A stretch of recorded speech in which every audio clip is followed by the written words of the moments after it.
정말 예민하다, 엄마. 민혁 씨한테 어떻게 말을 해? 엄마 아빠가 자기랑 같이 밥 먹는 게 싫어서 명절에 오지 말라 그랬다고 해. 그렇게 말하려면 그렇게 해. 김서방 어디 가서 그러면 욕 먹어. 그러니까 충격요법이라도 써야지. 그렇게 어떻게 말해? 말 안 하고 그냥 살아도 그건 너 자유고. 어쨌거나 엄마 아빠는 같이 밥 못 먹겠으니까 네가 어떻게 말하든 신경 안 쓸게. 왜 이렇게 매정해? 그래, 정 넘치는 너는 네 남편이랑 알콩달콩 맛있는 거 많이 먹고 살아. 오늘 이야기 속 주인공은 59세 양명화 씨입니다. 그리고 그녀의 사위에 관한 이야기이죠. 양 씨는 사위와 같은 식탁에 앉아 밥을 먹는 게 싫었습니다. 너무 꼴보기가 싫었습니다. 사위가 사고를 치거나 천하의 나쁜 놈이라 그런 게 아니라 함께 밥 먹는 것이 특별히 불편했습니다. 사위의 견디기 힘든 식사의 절 때문이었습니다. 양 씨는 살면서 이렇게 더러운 습관을 가진 사람은 처음이었습니다. 이런 사람이 내 사위가 될 것이라는 생각은 해본 적도 없었죠. 쩝쩝 소리를 내는 것은 기본이었고, 먹었던 젓가락으로 함께 먹는 반찬을 뒤지는 것은 욕할 것도 아니었습니다. 경악하는 양씨 부부에게 딸은 가족이라는 이름으로 이해를 하라고 했습니다. 하지만 딸이 그래도 이해를 못할 텐데 사위가 그러는 걸 보며 같이 식사를 하고 싶지는 않았습니다.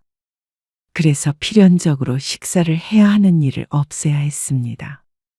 가장 첫 번째가 명절이었습니다. 명절에 사위와 딸을 볼 수 없는 것은 슬픈 일이지만 누구나 양 씨의 이야기를 들으면 고개를 끄덕일 것이었습니다. 양 씨는 딸이 하나 있었습니다. 딸이 하나라 곱게 키우고 그런 것은 없었습니다. 남들과 똑같이 무던하게 키웠다고 생각했습니다. 실제로도 딸은 그런 성격으로 컸습니다. 둥글둥글했고 수더분했습니다.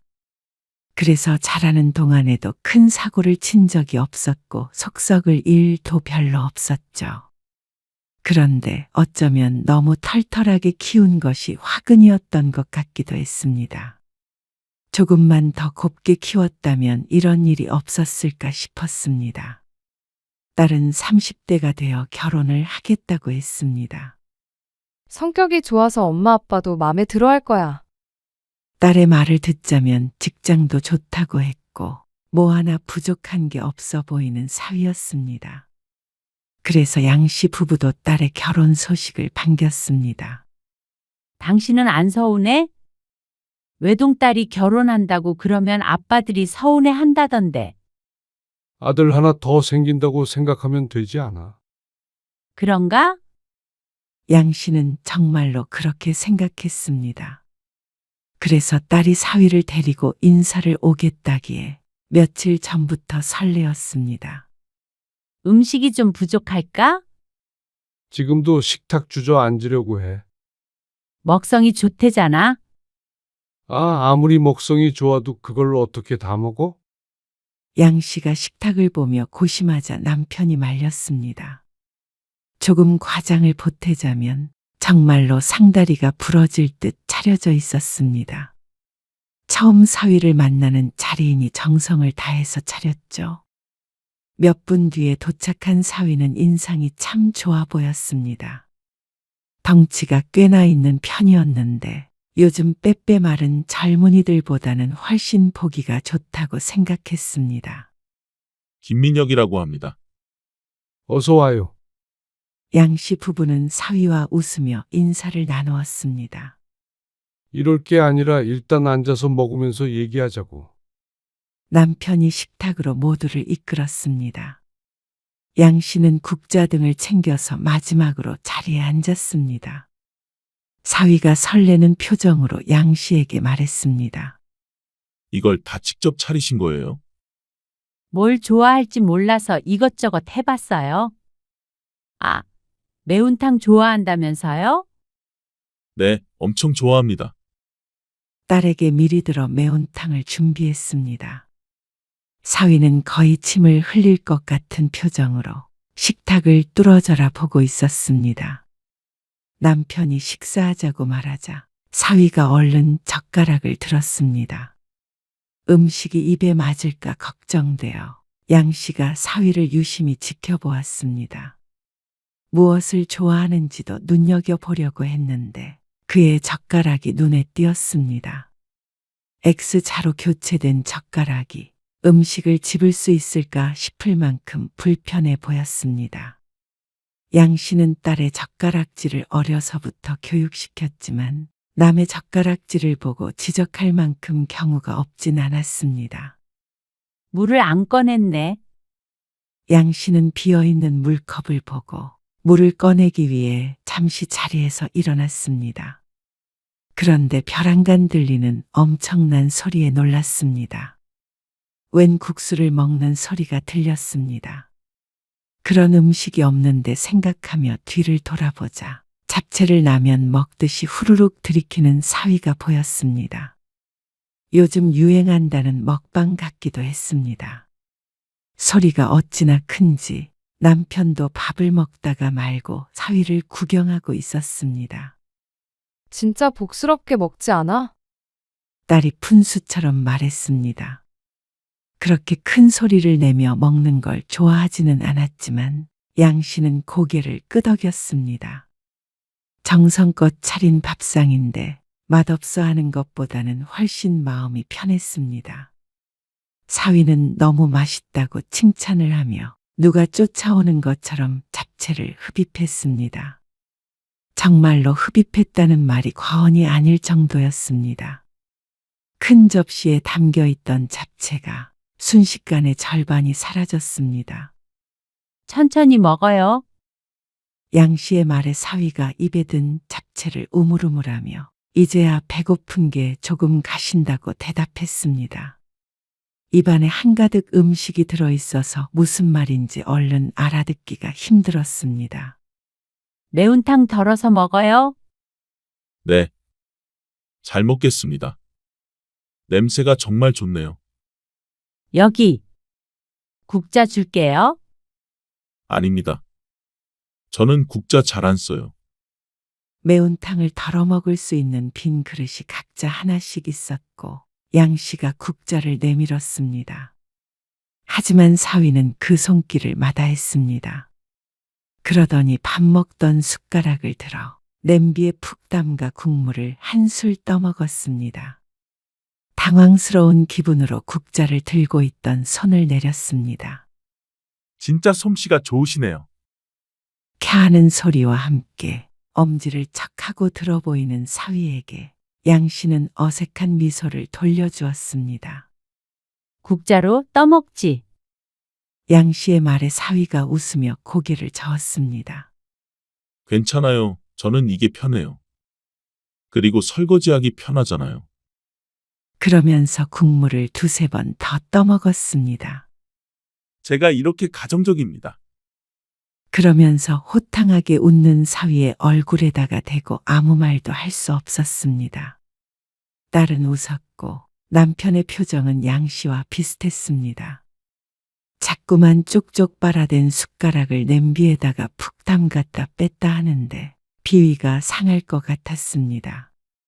남편도 매운탕이라면 자다가도 일어나서 먹는 사람인데 손을 대지 못했습니다. 사위는 그런 것에는 아랑곳하지 않고 매운탕을 독식하고 있었습니다. 제가 젓가락질을 잘못해서. 그러면서 매운탕 안에 있는 생선 살을 냄비 안에서 바르기 시작했습니다. 정말로 젓가락질에는 서툴러서 생선살이 깔끔하게 분리되지 않았고 매운탕은 분해된 살점들로 지저분해 보였습니다. 그런데도 매운탕을 좋아하는 건 사실이었는지 젓가락이 쉴 새 없이 냄비를 오갔습니다. 진짜 잘 먹지? 그러네. 딸은 양 씨의 심정이 어떤지는 모르고 양 씨에게 말했습니다. 아들을 보는 어머니 같은 미소를 지으면서 말이죠. 그 후로 남편은 매운탕에 손을 대지 않았습니다. 그리고 그건 양 씨도 마찬가지였습니다. 사위는 매운탕 냄비를 개인 그릇처럼 사용하고 있었습니다. 양 씨가 유별난가 했지만 아무리 생각해 보아도 이건 기본 상식이 아닌가 싶었습니다. 괜히 덜어먹는 그릇을 준 게 아닌데 말이죠. 초면에 냄비에 같이 숟가락, 젓가락을 담그기에는 양 씨의 비위가 그렇게 강하지가 않았습니다. 그리고 그게 끝이 아니었습니다. 사위는 젓가락을 사용하는 게 불편한지 대부분 반찬을 숟가락으로 떠먹었습니다. 감자볶음 같은 밑반찬은 숟가락으로 퍼올리려고 하니 자꾸만 미끄러지자 맨손을 이용해서 숟가락 위로 올려놓았습니다. 양 씨는 경악스러운 마음을 애써 숨겨야 했습니다. 그렇게 반찬을 집어먹고 또다시 숟가락을 쪽빠는데 양 씨는 먹던 숟가락을 내려놓았습니다. 사위는 그 숟가락으로 흐트러진 반찬들을 접시 안쪽으로 수시로 모았습니다. 그게 버릇인 것 같았죠. 나름 깔끔해 보이려고 한 행동인 듯한데 참 식사의 절이 뭐 이러나 싶었습니다. 그렇게 사위의 숟가락이 지나간 반찬에는 도저히 젓가락이 가지가 않았습니다. 게다가 먹은 것도 없이 속이 더부룩해졌습니다. 남편도 같은 마음이었는지 자꾸 물만 들이켰습니다. 양 씨는 그동안 살면서 자신이 그렇게 까다로운 스타일은 아니라고 생각했습니다. 다른 사람들과 식사할 때도 별 문제가 없었습니다. 그런데 유독 지저분하게 먹는 사위를 보니 식사가 힘들었습니다. 나중에 같이 식사를 하게 된다면 꼭 각자 그릇에 담아줘야겠다고 생각했습니다. 머릿속이 복잡했습니다. 하지만 결혼은 순탄하게 진행이 되었습니다. 그리고 이듬해 봄에 딸은 식을 올렸죠. 결혼하고 나서는 만날 일이 거의 없었습니다. 딸과 사위도 직장 다니느라 바쁘고 양씨 부부도 바빠서 평소에는 얼굴을 잘 보지 못했습니다. 전화 통화는 자주 하지만 만나는 건 어쩌다 한 번이었고 보통은 밖에서 커피를 마시고 헤어졌습니다. 제대로 같이 시간을 보내는 것은 명절이 고작이었습니다. 그런데 양 씨는 1년에 2번밖에 없는 명절이 곤욕스러웠습니다.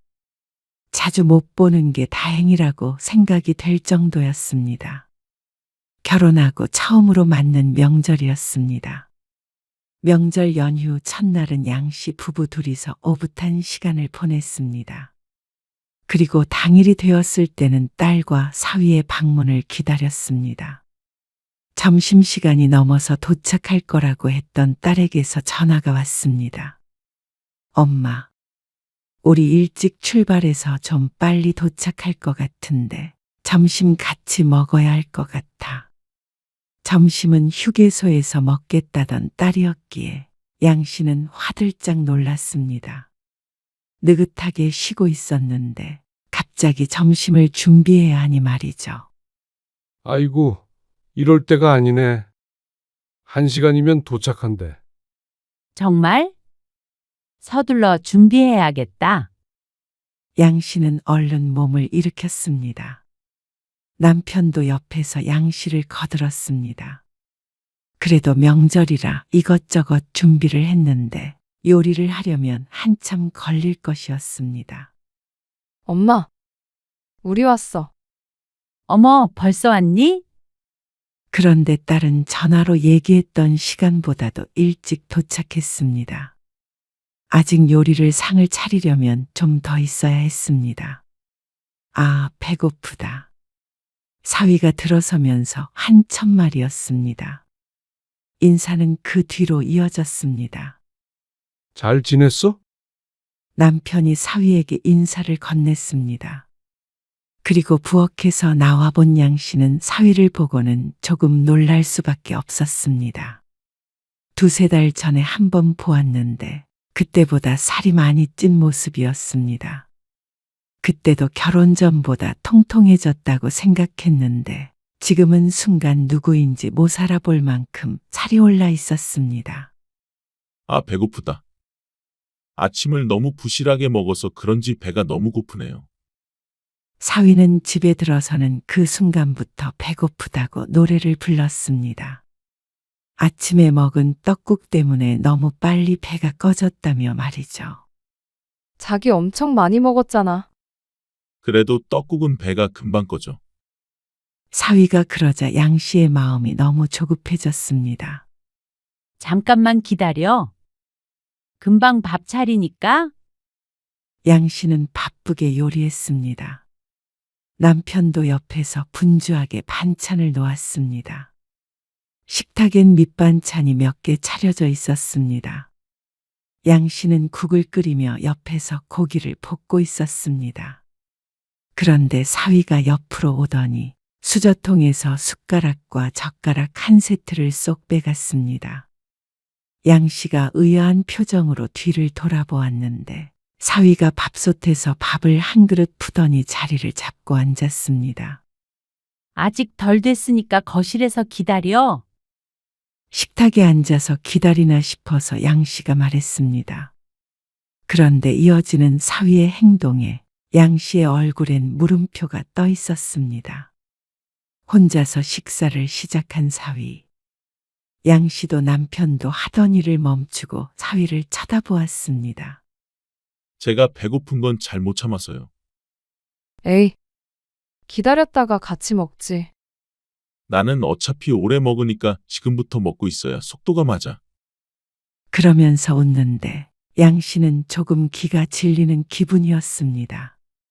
남편이 그랬다면 숟가락을 빼빼섰을 텐데 사위라 잔소리를 하는 게 불편했습니다. 내 자식이 아니기 때문에 따끔하게 얘기하기가 어려웠죠. 남편도 당황한 듯 했습니다. 이런 경우는 처음이었습니다. 식사 준비하는 사람을 두고 혼자서 밥을 먹는다는 게 양 씨의 상식에서는 이해가 가지 않는 일이었습니다. 하지만 딸은 그런 사위를 두고 별 생각이 없는 듯 했습니다. 예의가 아니면 충분히 알 텐데 말이죠. 양 씨는 그냥 서둘러 밥을 차리자 싶었습니다. 손이 빨라졌습니다. 10분쯤 지나서 상이 다 차려졌습니다. 찌개가 아닌 국이라 각자 앞에 하나씩 있었고 생선을 구운 것도 하나씩 덜어서 따로 줬습니다. 그런데 모든 반찬을 각자 줄 수는 없었습니다. 한창 식사를 하던 사위는 양 씨가 마지막으로 놓은 접시를 보더니 젓가락을 뻗었습니다. 고추 장아찌였는데 한 입 베어 물더니 또다시 맛있다고 엄지를 세웠습니다. 그 모습에 뿌듯했던 것도 잠시. 한 입 베어 문 고추를 다시 접시에 가지고 가서 양념을 묻히는 것에 얼굴에 실금이 갈 것 같았습니다. 맛있으면 그 앞으로 좀 덜어줄까? 양 씨가 애써 속마음을 감추며 물었습니다. 따로 줘야 할 것 같았는데 사위는 됐다며 웃었습니다. 또 설거지 얘기였습니다. 사위와 식사를 할 때마다 충격을 받는 듯했습니다. 별거 아니라고 생각할 수 있겠지만 양 씨도 스스로가 이렇게 비위가 약한 사람인지 처음 알았습니다. 그래도 가족이다 생각하자 싶었습니다. 그러면 더럽다고 핀잔하긴 해도 아예 안 먹지는 않을 테니 말이죠. 그런데 사위는 거기에서 그치지 않았습니다. 다 먹은 고추장아찌 꼭지를 자신의 앞에 두는 게 아니라 반찬이 담긴 접시 끝에 걸쳐 놓았습니다. 이게 무슨 일인가 싶었습니다. 꼭지가 깨끗하게 떼진 것도 아니었고 고추에 이 자국이 그대로 있는 상태였습니다. 양 씨가 조심스럽게 꼭지를 집어다가 식탁에 두었습니다. 혹시나 실수였나 싶었지만 그 다음도 또 그 다음도 똑같은 행동을 했습니다. 그러면 다른 사람들은 그 반찬을 어떻게 집어먹으라는 것인지 몰랐죠. 그쯤 되자 사돈 내에서 어떻게 가르쳤나 하는 생각이 들 수밖에 없었습니다. 너무나도 당연하다는 듯한 행동을 보면 어려서부터 그렇게 해왔던 것 같았습니다. 장모님은 왜 고기를 안 드세요? 먹고 있어. 사위의 말에 양 씨가 고기 볶음을 집어서 입에 넣었습니다. 그런데 사위가 고개를 저으며 대꾸했습니다. 그 고기 말고요. 국에 있는 고기요. 소고기잖아요. 아, 보라 엄마는 물에 빠진 고기는 잘 안 먹어. 정말요? 맛있는데. 잘 안 먹게 되네. 앞에 놓인 소고기 묵국을 양 씨가 숟가락으로 휘저으며 말했습니다. 소고기를 피해서 뜬다고 떴는데 몇 점 들어 있었죠. 그러자 사위가 아깝다며 숟가락을 입에 문 채로 말했습니다. 그리고 말릴 새도 없었습니다. 그럼 고기는 제가 먹을게요. 저는 좋아해요. 그러더니 입에 있던 숟가락으로 양 씨의 국그릇에 있던 소고기를 건졌습니다. 두세 점을 건지기 위해서 이리저리 숟가락이 국 속을 왔다 갔다 했습니다. 입맛이 뚝 떨어졌습니다. 남편은 눈을 질끈 감았죠. 나름 친근함의 표현인 것 같기는 했지만 너무 놀랐습니다. 양 씨는 다시는 국에 숟가락을 넣지 않았습니다. 양 씨는 일찍 젓가락을 놓았습니다. 그러자 폭격이라도 맞은 듯한 식탁이 눈에 들어왔습니다. 이 반찬에 양념이 저 반찬에 묻어 있었고 저 반찬이 또 이 반찬 안에 들어가 있었습니다. 숟가락으로 맛있게 반찬을 퍼먹는 사위는 아무것도 모른 채로 열심히 식사 중이었습니다. 정점은 식사가 거의 끝나갈 때쯤이었습니다. 물을 마시고 보글보글 소리를 내며 입안을 가글하더니 꿀꺽 하는 소리에는 속이 미식거렸습니다. 그리고 젓가락으로 이를 쑤시려고 이리저리 노력하는 모습을 보고는 양 씨는 자리에서 일어서 버렸습니다. 그만 먹어야겠다. 그러자 남편도 슬그머니 양 씨를 따라서 일어났죠. 식사를 마친 뒤에 딸과 사위는 좀 쉬겠다며 방으로 들어갔습니다. 체한 것 같아. 소화제 있지? 나도 하나 먹어야겠어. 당신도? 남편도 양 씨도 속이 좋지 않아 소화제를 찾아 먹었습니다. 아무래도 안 되겠다. 그래서 양 씨는 딸만 살짝 불러서 얘기했습니다. 도저히 참지 못했습니다. 앞으로도 이렇게 식사할 일이 평생에 걸쳐 있을 텐데 그때마다 소화제를 먹고 싶지는 않았습니다. 그런데 딸은 양 씨의 말을 듣고는 오히려 양 씨를 이해하지 못하겠다고 했습니다. 가족인데 뭐 어때? 양 씨도 남편과는 찌개도 한 냄비에다가 놓고 먹고 했습니다. 하지만 다른 사람들과는 그렇게 먹지 않았습니다. 사위가 가족이기는 하지만 식사를 하는데도 격이 없고 싶지는 않았습니다. 엄마가 너무 예민한 것 같은데? 딸은 도무지 모르겠다는 표정이었습니다. 딸은 그게 아무렇지 않으니 결혼을 했겠지만 양 씨는 사양이었습니다. 그게 예의가 아닌 건 너도 알잖아. 맛있어서 그런 거야. 그리고 민혁 씨도 엄마 아빠를 친부모처럼 생각하니까 편하게 그런 거고. 그렇게 생각해 주는 건 고마운데 엄마는 좀 더 위생적으로 식사했으면 좋겠어. 그러니까 꼭 좀 잘 말해줘. 어떻게 대놓고 그렇게 말해? 더럽게 먹지 말라고. 네가 잘 둘러대야지. 엄마가 말하면 되잖아. 내가 어떻게 하니? 양 씨는 잠시 딸과 실랑이를 벌였습니다. 딸은 결국 알겠다고 돌아섰지만 표정은 좋아 보이지 않았습니다. 양 씨가 사위를 가족으로 생각을 안 하는 것 같다며 서운해하기까지 했습니다. 하지만 양 씨 부부는 아무리 가족이라도 지켜야 할 예의가 있다고 생각했습니다. 그런데 양 씨의 당부는 지켜지지 않은 듯 보였습니다. 그 뒤로도 몇 번 더 함께 식사할 일이 있었는데 사위는 전혀 달라지지 않았습니다. 그래서 딸에게 또 언지를 하자 딸이 이번에도 섭섭해했습니다. 그냥 같이 먹으면 되잖아. 너는 남의 침 먹을 수 있어? 양 씨는 자신이 말하고도 괜스레 속이 안 좋아지는 것 같아서 얼굴이 하얗게 질렸습니다. 그 뒤로는 의도적으로 사위와의 식사 자리를 피하게 되었습니다. 일이 바빠서 못 보겠다. 아, 장모님 생신이라고 보라가 특별히 알아본 식당이에요. 아니야. 둘이 거기서 오붓하게 데이트해. 일이 많아서 그래. 네, 알겠습니다.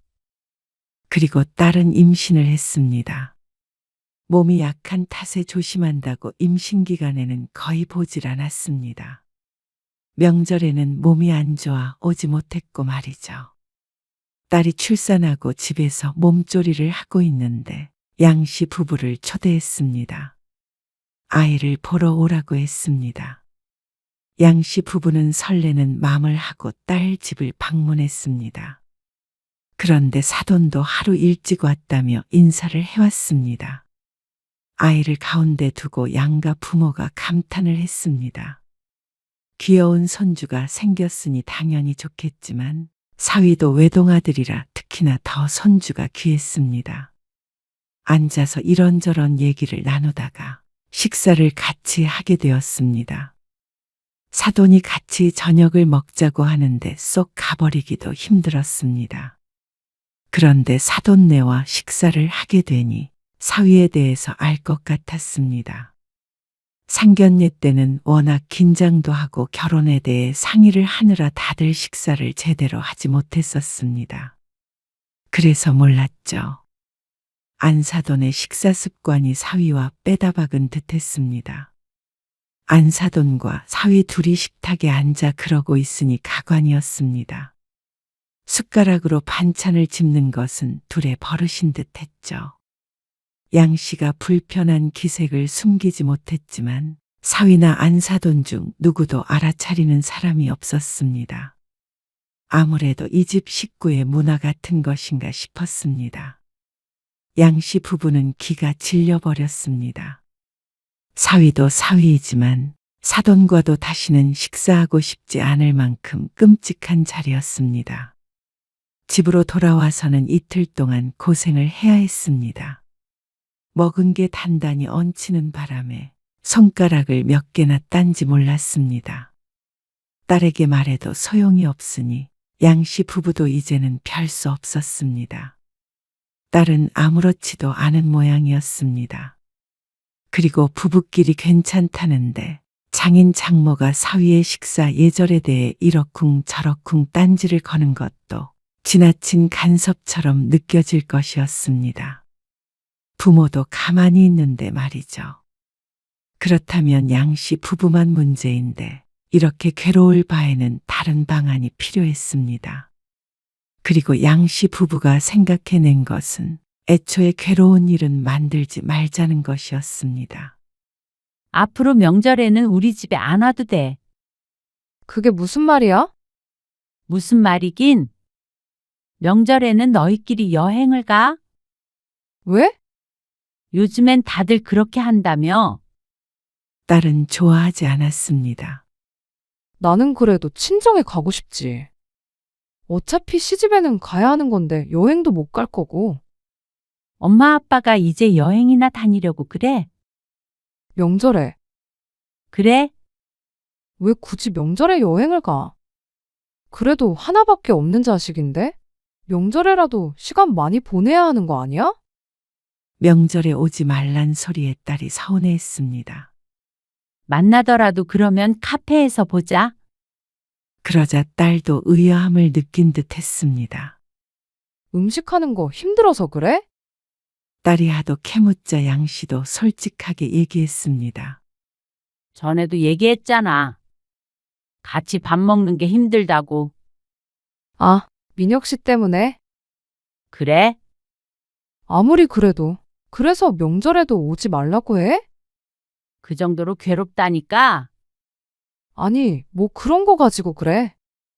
엄마는 내가 먹던 거 못 먹어. 너랑 사위는 다르고. 설령 네가 먹던 거라도 엄마가 왜 먹어야 해? 너무 차가운 거 아니야? 식사는 못하니까 너희끼리 시간을 보내든지 아니면 카페에서 차를 한 잔 마시든지 하자. 아니, 너무하네. 너무한 건 너야. 너도 똑같아? 너는 그래도 그런 예절을 아는 줄 알았더니 너도 모르는 것 같아. 어떻게 남편이 그러는데 고쳐줄 생각을 안 해? 딸에게 누누이 얘기했지만 사위는 여전히 고칠 생각도 없어 보였습니다. 말은 해봤어?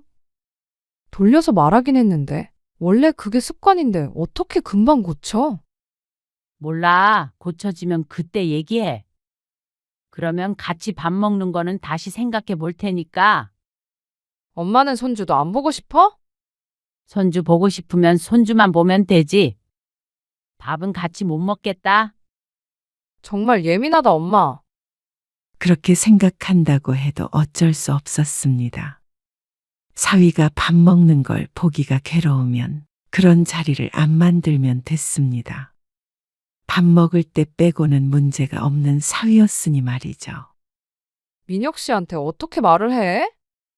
엄마 아빠가 자기랑 같이 밥 먹는 게 싫어서 명절에 오지 말라 그랬다고 해. 그렇게 말하려면 그렇게 해. 어디 가서 그렇게 하면 욕 먹어? 그러니까 충격요법이라도 써야지. 그렇게 어떻게 말해? 말 안 하고 그냥 살아도 그건 너 자유고. 어쨌거나 엄마 아빠는 같이 밥 못 먹겠으니까 네가 어떻게 말하든 신경 안 쓸게. 왜 이렇게 매정해? 정 넘치는 너는 네 남편이랑 알콩달콩 맛있는 거 많이 먹고 살아.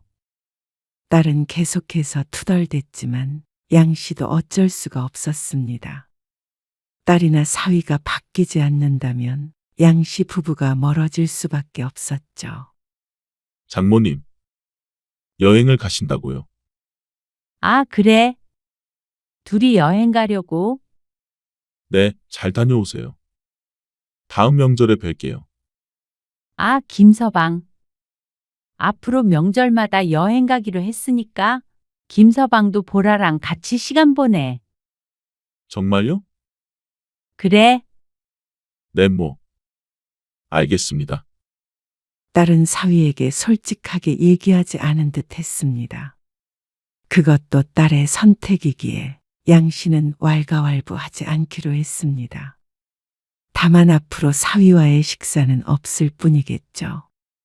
그런 양 씨 부부를 딸은 차갑다고 했지만 또다시 그런 괴로운 식사는 하고 싶지 않았습니다. 언젠가 사위가 바뀔 수는 있겠지만 적어도 그때까지는 명절이고 언제고 사위와 함께 밥을 먹는 일을 없을 것이었습니다.